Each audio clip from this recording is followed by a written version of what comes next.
Y bueno, vamos a invitarlo al Captain Ayub que presente a nuestro próximo invitado, que es el diputado nacional Hernán Lombardi. Captain, por favor. Buenas noches, acá estamos. Bueno, gracias a una gestión de un amigo que está acá presente, logramos tener a Hernán Lombardi. Hernán fue ministro de Cultura del gobierno de la ciudad desde que asumió Macri, también del ente de turismo de la ciudad de Buenos Aires, fue el titular del ente, titular del sistema de medios públicos durante la gestión de Macri en la presidencia. Y bueno, ahora es diputado nacional. Y la verdad que Hernán, gracias por estar y tenemos bastante para hablar y preguntarte. No sé por dónde empezar, pero sí quiero que nos des un poco el panorama de lo que estás viendo, por lo menos desde el Congreso, y cómo se está viendo lo que aparentemente podría ser una ruptura del frente de todos.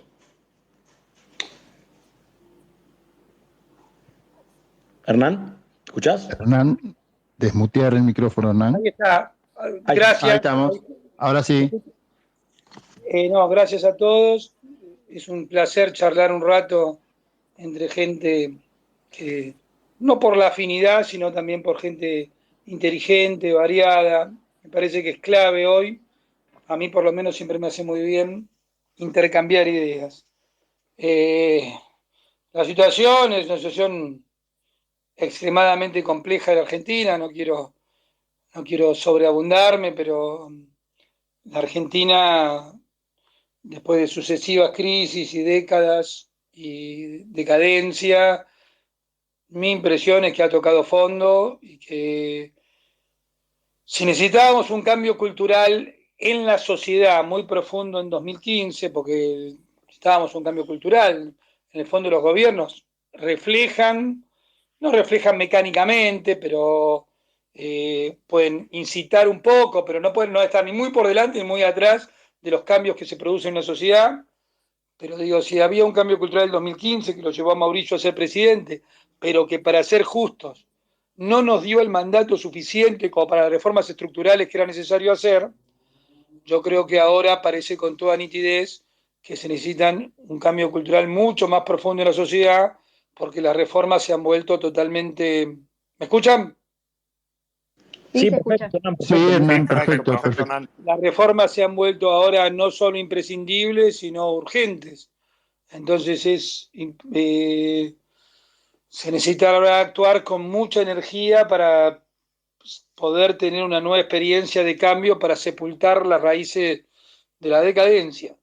A veces en eso uno es optimista porque ve cambios, ve que se introducen nuevos debates. Digo, por decir algo sencillo, por lo menos ahora estamos discutiendo, la sociedad argentina discute, al mismo tiempo que discute fines, discute medios, es decir, por lo menos empieza a discutirse algo de, muchachos, los recursos de algún lado tienen que salir y el Estado no es infinito. Una cuestión que parece obvia, pero que la verdad que no estaba incrustada en la sociedad argentina, o discusiones sobre el mérito, que parece que la bestialidad conceptual, en este caso del presidente de la Nación, permitió toda una reflexión sobre el mérito, o sobre la transformación educativa, o sobre la transformación cultural.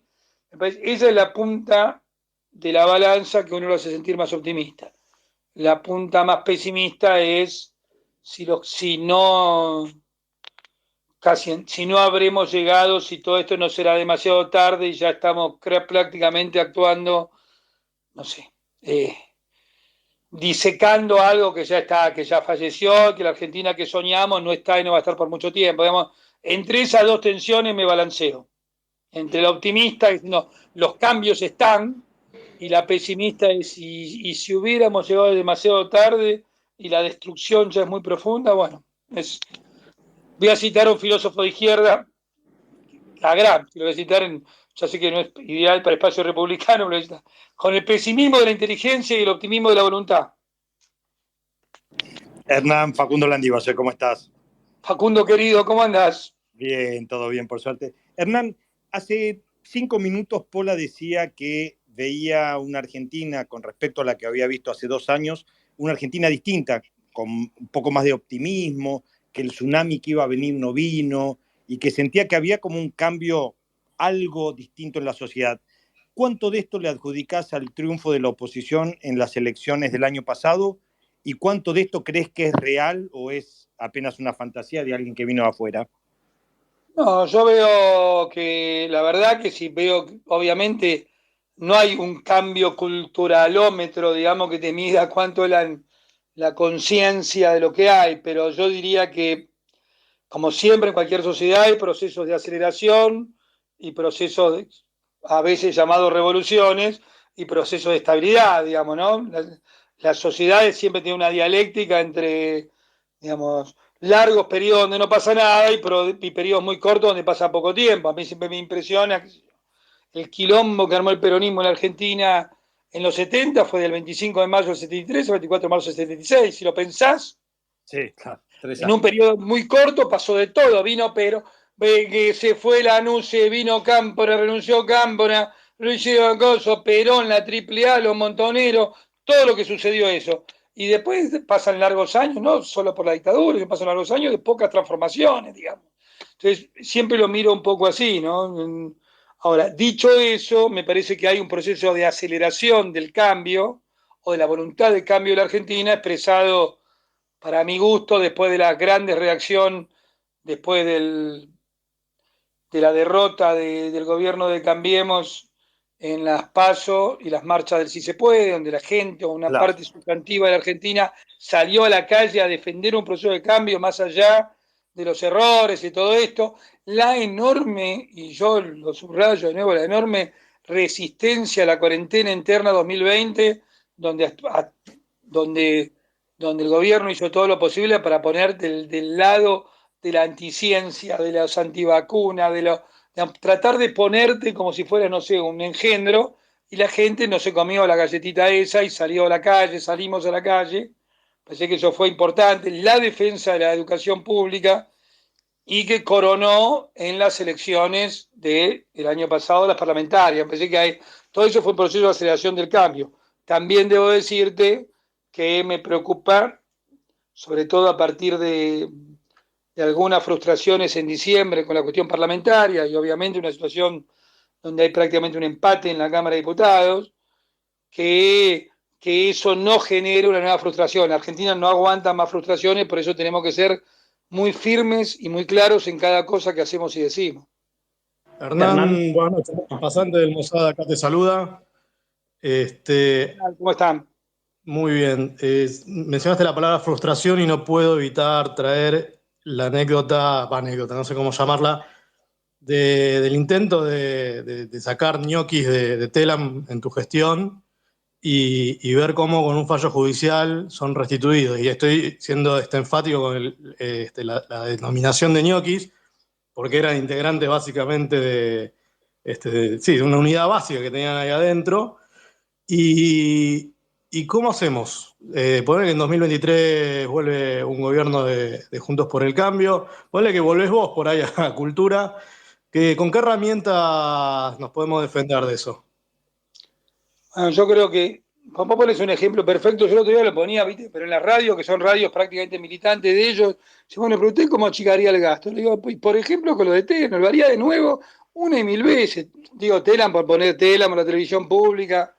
Yo creo que la experiencia Telam para mí fue una experiencia muy enriquecedora. Lo digo ante los que me escuchen y que me digan lo que se les cante, lo haría una y mil veces. Si vos pasaste de una empresa de 300 empleados en el 2001 a una empresa de 1000 empleados cuando asumimos en 2015, si la triplicaste la empresa, en una empresa donde el mercado, los bienes y servicios que produce, que son cables de teletipo, no hay más teletipos en el mundo, cable, no existe más. Si producen un bien que ya no tiene demanda porque existió Internet y sin embargo se triplicó la cantidad de gente, es obvio que la construyeron en un ñoqui, es una palabra, es delicado, pero un lugar de la militancia, ñoqui es poco, porque además es un lugar de la militancia, del hostigamiento, de otras cosas. Ahora, por lo tanto, haría... ¿Con la justicia cómo haces ahí? ¿Cómo? Con la justicia, ¿cómo haces? Porque vos querés dejar de pagarles el sueldo hasta que se vayan. Bueno, igual te digo que pese a todo, digamos, a ver, con todas las idas y venidas que tuvo el asunto, la empresa se redujo en un 20%, ¿no? Así que, por supuesto, vamos a decir, es un triunfo relativo, pero la justicia te hizo un desastre. A ver, para tener idea a los que nos escuchan, nosotros indemnizamos, se le depositó la indemnización a todos, que nos salió a todos los argentinos, el mismo día de los 380 despidos, y la justicia, una parte de la justicia laboral de la capital, a los tipos los restituía con los haberes caídos y no los hacía devolver la indemnización. Digamos, es joda. ¿Me explico lo que hacían? Ahora, a mí me parece que todo eso va de la mano, primero, yo reflexioné mucho, obviamente, sobre el caso, no sobre el caso ese, sino sobre el caso general. Hay que trabajar sobre el aspecto normativo desde el primer día. Voy a decir una cuestión a riesgo, bueno, no importa, lo puedo decir. Para cerrar un espacio público, una empresa, para abrir un espacio público, una empresa pública la abrir de cualquier manera. Para cerrar una empresa pública necesitas una ley del Congreso. Eso no puede ser. Entonces nunca tenés mayoría en el Congreso. Entonces el Estado se transforma en un lugar de acumulación y nunca de síntesis. Entonces nunca tenés mayoría. Entonces, ¿por qué fueron 300? La pregunta sería, ¿por qué fueron 380 y no 600? ¿Alguien podría preguntarme eso? No, porque previmos la situación legal que si sacabas más gente, podía ser acusado de un cierre encubierto eludiendo al Poder Legislativo. Pero es evidente que se necesita un marco, no solo para Telam, para todas las empresas públicas. Hoy, permítame un comentario lateral, parte del quilombo que vamos a ver en los próximos días, porque existen fuertes rumores o casi certezas que el año pasado el gobierno sobre ejecutó algunas partidas en las empresas públicas, con lo cual tendrían un colchón aproximadamente. Me parece que se cayó el sonido, ¿puede ser? ¿Ahí me escuchás? Ahí está, sí, Hernán. No, te escuchamos, Hernán, te escuchamos. Tendrían un colchón aproximadamente, estaba diciendo, las empresas públicas, un tema muy delicado, porque va a volver en los próximos días, donde los tipos a lo mejor acolchonaron, le dieron más presupuesto el año pasado, un 0,5% del PBI, y con lo cual ahí están acolchonados como para cuando tengan que hacer los ajustes que le pide el fondo, ahí supongamos que tuvieran que ajustar, nadie sabe bien el déficit de 2021, ¿no? Pero supongamos que fuera de 3,5, tienen que ir al 2,5, ahí tienen escondido medio punto.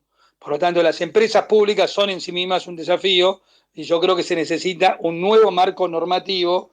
Nosotros actuamos sobre una empresa, pero yo creo que actuar sobre el conjunto de las empresas y ni hablar sobre Aerolíneas Argentinas, ¿no? Hernán, te llevo 20 años para atrás, un poco más. Hay una frase reiterada en Twitter, al menos, que dicen, cuando vemos las payasadas que hace nuestro presidente, dicen que de la Rúa se fue por mucho menos. Vos que, bueno, tuviste en ese momento, ¿qué pensás cuando lees esa frase? Yo creo, y lo he dicho ahora que fueron 20 años, acá hubo un golpe de Estado institucional, el peronismo bonaerense particularmente, pero la mezcla de peronismo bonaerense, sindicalista mafioso, barra brava, narcotraficantes y punteros políticos del conurbano, son un poder muy potente en Argentina que se lo llevó puesto de la Rúa. Más allá, yo siempre digo en esto, más allá de los errores cometidos, digamos, acá son dos cosas distintas. Sí, yo creo que, y por supuesto, el contexto internacional, el fondo no hizo el último desembolso. El último desembolso que lo hace renunciar a la Rúa, o se lleva puesto la economía, es de 900 millones de dólares. Cuando se habían cumplido todas las metas. Yo cuando veo hoy el nuevo acuerdo, con la experiencia de haber discutido muchas veces estos temas con los organismos internacionales, digo, muchachos, esta gente, bueno, realmente no sé si tiene la vocación de cumplir con las metas trimestrales que se están poniendo, pero la reflexión final sería, siempre es mejor que las instituciones, que los mandatos terminen, siempre haber abortado la experiencia de la Rúa, hizo una salida de la convertibilidad, no más allá de los temas de responsabilidades éticas y políticas de los golpistas y judiciales eventualmente, pero tuviste una salida de la convertibilidad que seguramente había que salir, no programada, es decir, no bajo una norma. Lo que dijo, pasaste del 15% de pobres al 50% de pobres en 3 meses, y encima se vanaglorian de lo que hicieron. Yo quiero decir que estoy a las antípodas políticas y personales del señor Mendiguren, que encima se vanagloria de haber licuado las deudas de él y de sus empresas por haber licuado la deuda en dólares. Porque esos eran los intereses que jugaban. Los peores intereses de la Argentina. No los intereses ni de los trabajadores ni de los desempleados. Hernán, ¿cómo estás? Primero que nada, acá te habla Murielo. Agradecerte primero que nada por estar. Acá hay sinceridad brutal, como ustedes pueden escuchar. No, me encanta porque aparte yo, de esa manera también yo tuiteo y tuiteamos casi todos los que estamos en este espacio. Bueno, volviendo un poquito al tema de medios y demás, siento que vos en el gobierno de Mauricio estuviste ocupando ese rol. Yo creo que es bastante evidente para todos nosotros, porque quiero ver tu visión en cuanto a cómo se comportaban los medios durante el gobierno de Macri, en donde básicamente no dejaban pasar una, y no hablo de los medios de ni 678 ni C5N, digamos, porque no son medios de comunicación, sino son medios propagandísticos, pagos, sino del resto de los medios, ¿no? De los medios de consumo masivo, del que en algún momento se los acusaba de querer voltear a Kirchner, y de pronto después se le pegaban a Macri, y hoy los veo como no sé, yo los veo como anestesiados, o quizá que no le contaban tanto las costillas ahora a este gobierno, que es, a la vista de todos, lo peor que nos pasó, por lo menos de que tenemos memoria, como que no son tan ácidos como lo eran con Macri. ¿Cómo lo ves vos? Primero que coincido totalmente. Hay una cuestión de culpa y de buscar los equilibrios. Es como decir, el ápero Macri funciona, no es un invento de la militancia kirchnerista, también es un invento de cierta militancia independiente, de los inventos de Corea del Centro. Es decir, yo escucho tipos que no pueden dejar de decir, este impresentable del presidente, no sé, viste que voy a hacer las últimas anécdotas, porque el problema no es que vas a hablar con Rusia, la Rusia de Putin, cuando 15 días antes, cuando todo el mundo, yo se lo advertimos, creo todo por Twitter, boludo, ¿no te das cuenta? Perdón, salí de ahí, maravilla era. ¿No te das cuenta que te va a invadir Ucrania en cualquier momento? La va a invadir Ucrania en tu nariz. Pero esa sería una parte del problema. La segunda parte del problema es que tanto él como Kicillof pensaban que no era Putin, sino que era Lenin, ¿entendés? Claro. No solo hablaban con la persona incorrecta en el tiempo incorrecto, sino además no era la persona que ellos creían. Este es Putin, solamente ese Putin, este es la mafia rusa, ¿no es? Que es el capitalismo más duro y puro, y el regreso a algo que el que los conocen de historia política son los grandes rusos, es decir, Rusia homogeneizando el Asia Central y la Europa Oriental. No es que no es Lenin. Y cuando va a hablar con Xi Jinping, yo quiero aclarar que con los dos, dado el G20, obviamente no voy a contar todas las cosas, pero tuve oportunidad de dialogar varias veces en presencia de Mauricio. Sí. Voy a hacer simplemente una pregunta a los que les escuchan. ¿Alguien piensa que el presidente Xi Jinping tiene un respeto intelectual y político muy grande por Mao Zedong? ¿Se imaginan que el presidente Xi Jinping mira mucho más a Deng Xiaoping y a la gran reforma que a la política de Mao, el cual su padre estuvo preso y él estuvo preso? Por eso, a ver, está tan bajo el nivel intelectual que le hablan a Xi Jinping como si fuera Mao y a Putin como si fuera Lenin, ¿entendés? Ahora, eso, no quiero eludir tu pregunta, se perdona, se lo mira con cierta, qué sé yo, complacencia. Y en chiste, ¿no? En vez de decir, ponerle la seriedad que requiere, lo toman como un chiste y decir, bueno, es como en este caso es lo que hay. Pero cuando estaba Macri era placas rojas, mismo qué sé yo, perdón que me meto en tu respuesta, pero la cotización del dólar pasaba de 20 a 22, acá el dólar vale 220 mangos y nadie dice nada. No, es muy impresionante, es como que, no creo que es un problema de siempre, ¿no? Me parece que siempre a los gobiernos no populistas se los mira con otra vara, y creo que el populismo está metido, a ver, voy a ser provocador en lo que digo, creo que todos, inclusive los que estamos en esta charla, cada día a la noche nos tenemos que revisar el bocho. Yo lo hacía, te aseguro que los 4 años lo hice, a ver si tuve alguna actitud populista o demagógica. Si dije que sí, cuando tendría que haber dicho no. Y creo que es un virus. Obviamente hay algunos que ese virus lo tienen metido, son el virus, son la enfermedad, pero creo que en la sociedad argentina todos tenemos un cachito de eso, inclusive el periodismo. Lo políticamente correcto, el daño que nos ha hecho lo políticamente correcto. Yo, por ejemplo, ahora, cuando digo soy optimista, antes no se podía decir que Cuba es una tiranía sangrienta, que Daniel Ortega es un tirano, una dictadura militar asesina de su pueblo, y ni hablar de Maduro. Ahora, viste que esto se dice con cuidado, cuando decís eso, decís, bueno, pero el bloqueo de los Estados Unidos, ¿qué bloqueo? Sí. Déjense de joder, ¿por qué hay que justificar? ¿Por qué hay que poner un... Ojo, yo creo en los equilibrios, pero una cosa es ¿dónde se pone el equilibrio? No, yo no creo en los fanatismos, no creo en ningún fanatismo, pero creo que cuando tenés que discutir con fanáticos, a ver, voy a ponerlo más claro todavía y a riesgo de tener algún nivel de debate con nuestros propios miembros, a veces de nuestro propio partido del PRO. Me parece que un debate rico a hacer es qué es el centro. El centro es un problema, es un desafío de orden político o es un desafío de orden geométrico. Si fuera un desafío de orden político, un centro republicano, progresista, abiertamente capitalista, que crea en la inversión en el mundo, qué sé yo, que cree en las instituciones de la República, que cree en el equilibrio de poderes y la independencia de los poderes, está claro, creo que no vale la pena teorizar mucho qué es el centro. Sí. Eso sería un centro desde el punto de vista ideológico. Sí, ahora, si el centro es la equidistancia de dos posiciones, digo, el centro geométrico, no sé, si viviéramos en Palestina estaríamos discutiendo que el centro está en el medio del Hamas y de Al-Qaeda. Porque como nunca lo veo jamás o no veo cadena, yo tengo que estar en el medio de esas dos cosas. No, macho, eso es una locura.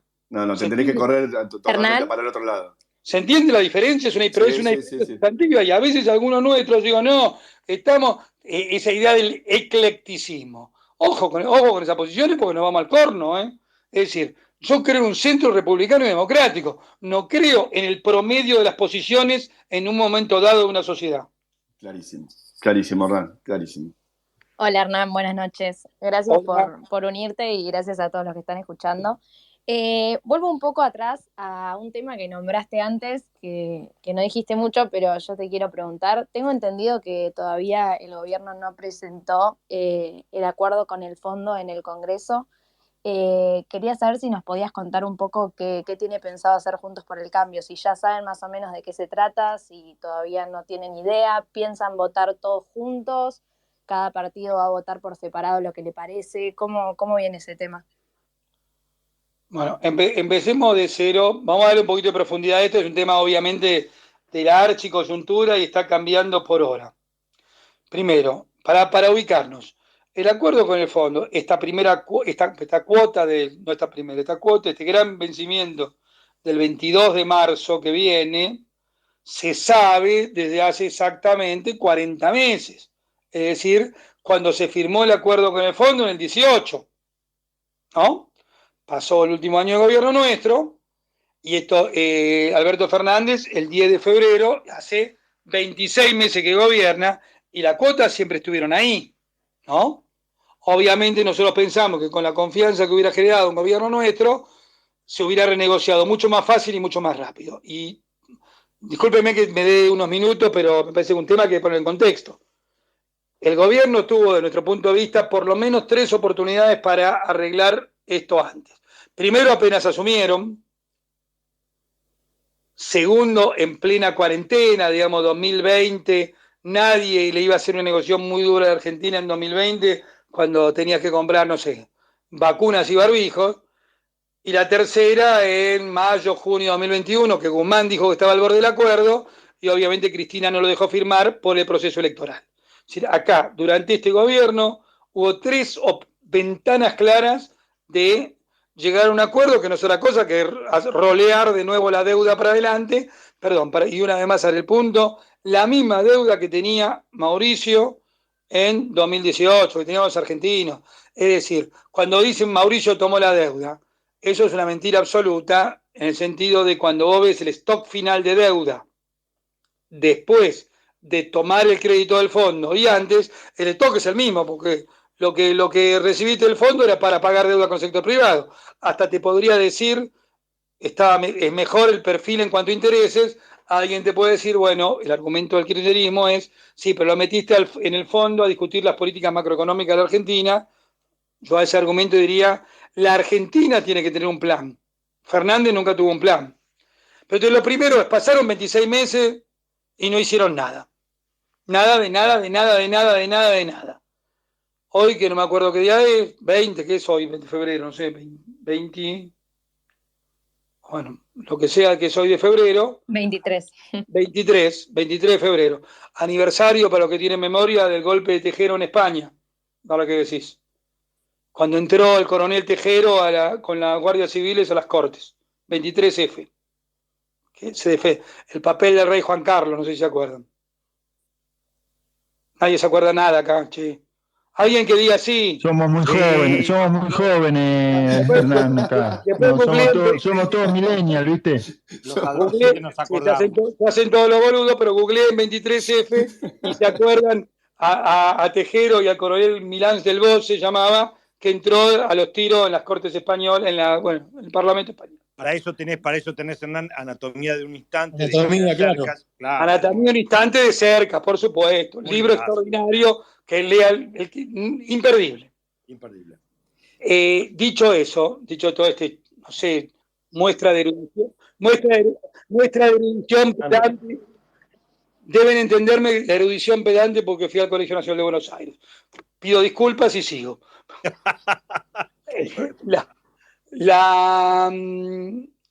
Al día de hoy, 23 de febrero, no mandaron una línea.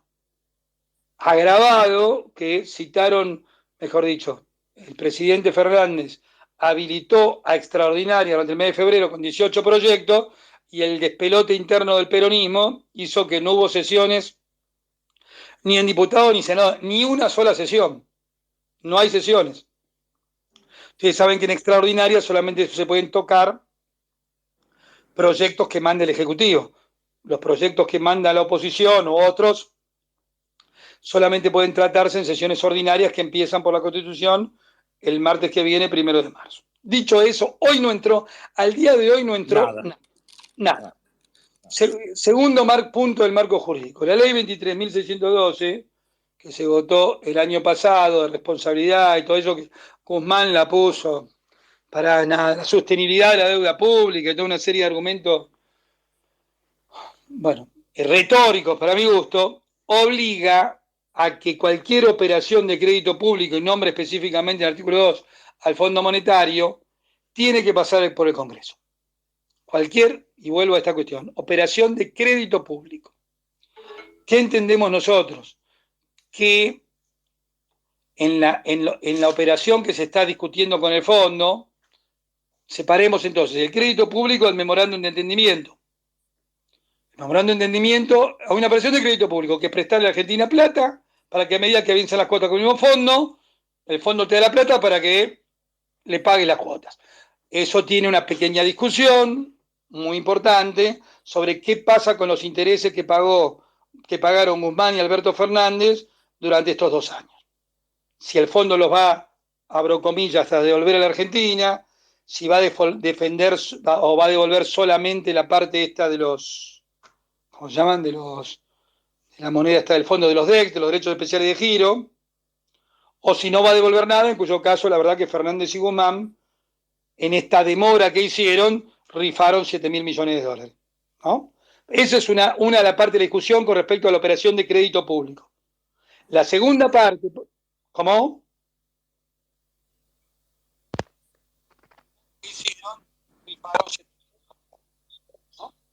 Te estamos perdiendo, Hernán. Exactamente, bueno, exactamente. Ahí estás. Hola. Sí, ahí estás. Bueno, por eso, si devuelven algo parte de eso, lo que no devolvieron, cuando digo devolvieron es un eufemismo, ¿no? Es parte de la pérdida de Álvarez y de Fernández y Guzmán por haber demorado todo este arreglo. Esa primera parte. Ahora, segunda parte, que es el memorándum de entendimiento. Eso le va a poner a la Argentina, yo diría, yo recuerdo perfectamente el gobierno de la Rúa, recuerdo también el recuerdo del gobierno de Mauricio, te pone algunos objetivos. A veces te pone reformas estructurales, también te debería poner metas en cuanto por lo menos a tres cosas: a lo fiscal, a lo monetario y a la balanza de pago, ¿no?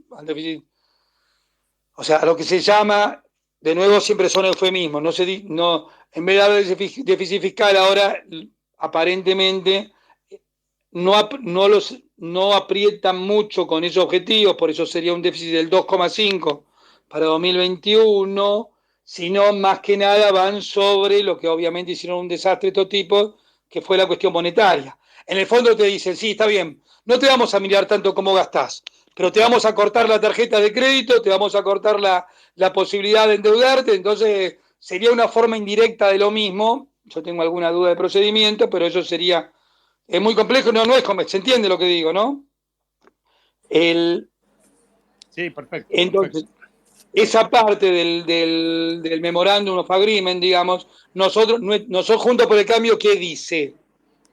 No, señores, esto es un resorte, esto es el gobierno, la parte de los objetivos fiscales, si tienen que reducir los subsidios en energía, esto es un resorte del Ejecutivo y nosotros no nos vamos a meter.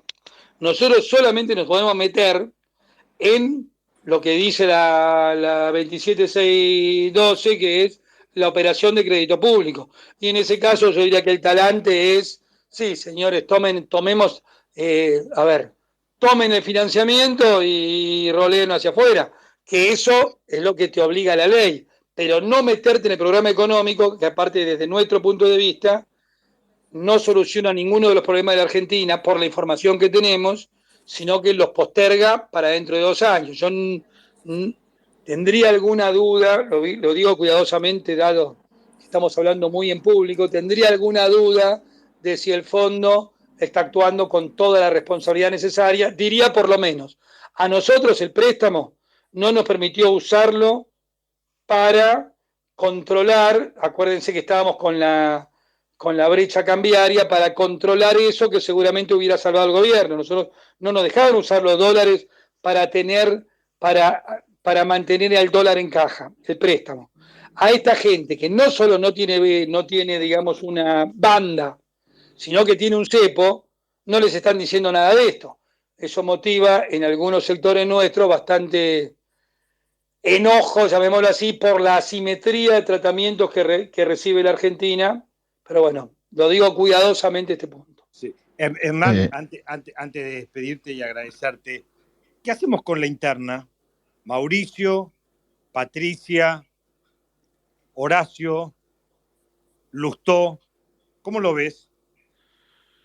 Bueno, antes que nada, te voy a decir que yo en esto nunca quiero posar de falsa ecuanimidad, sino que yo trabajo al lado de Mauricio, tengo admiración y respeto por él, y creo que Mauricio es insustituible en el futuro, insoslayable, me gusta más como adjetivo, en el futuro de los argentinos. Esto no quiere decir que sea el candidato, pero yo creo que Mauricio es insoslayable en el futuro de los argentinos, y que se han equivocado mucho los que en estos 2 años lo limaron, porque ahora se dan cuenta que limaron uno de los activos fuertes junto por el cambio, y hubo gente que lo limó. Sí. Hubo gente que lo limó, ¿no? Yo no voy a dar nombres, pero hubo actitudes. No mirás para el costado, digamos. Pero hubo actitudes que lo limaron, y que es a todas luces, más allá de que, insisto, de que yo creo que Mauricio es insolayable, los que piensan que Mauricio no es insolayable han muchas veces hecho declaraciones, operaciones, lo gasta al pedo, al divino botón. Dicho este primer punto, porque quiero ser muy honesto intelectualmente, yo creo que este año 2022, sin verso, es el año del programa, de la formación de equipos y de la definición del perfil del candidato. Acá se necesita un programa mucho más activo y profundo que el que tuvimos en 2015. Se necesita un equipo que juegue de memoria. No es porque el equipo fuera mal, no estoy criticando el anterior. Digo, vas a tener que administrar una crisis 1000 veces peor, y vas a tener que tener tipos mucho más aguerridos, hombres y mujeres. Lo tercero, yo creo que el perfil del candidato, claramente yo tengo un perfil. Tiene que ser alguien que sepa que va a plantar árboles de cuya sombra no va a gozar. El que administre Argentina después de 2023 no va a tener ninguna sonrisa más que pensar en el futuro y en las futuras generaciones. La administración va a ser durísima, durísima. Estoy diciendo el caso más benigno, que la transferencia del poder sea en 2023 y que es lo que realmente quiero que suceda en los tiempos democráticos, ¿no? Pero lo digo sin verso. Entonces a mí cuando hablan todo de candidatura siempre me preocupa y me parece que actuás primero torpemente porque no sabes qué escenario vas a tener y segundo me parece que actuás muy lejos de lo que la gente te está pidiendo. Hernán, la verdad que nos quedaríamos horas escuchándote, estamos todos acá fascinados, pero bueno, ya te utilizamos mucho de tu tiempo y te agradecemos infinitamente. Espero que vuelvas a venir a otro espacio. La verdad estoy a disposición y me encanta lo que hacen, me parece que porque es decir, hay que ser intransigente con las ideas, porque si no somos intransigentes, pero sin ofender a nadie, sin insultar a nadie, intransigente con las ideas, ¿viste? Mirá, las ideas que maneja el populismo nos llevó a esta catástrofe. Reconózcanlo, reconozcan que esto es una catástrofe, que hay más pobres que nunca, más analfabetos que nunca, que educan pésimo y que, bueno, entonces hay que ser muy intransigente con las ideas. A mí eso me parece que creo que ustedes hacen un gran laburo en eso. Bueno, muchísimas gracias. Conmigo para lo que necesiten. Gracias, Hernán. Muchas gracias por el tiempo y te esperamos en un próximo espacio. Bárbaro. Gracias a ustedes por la oportunidad.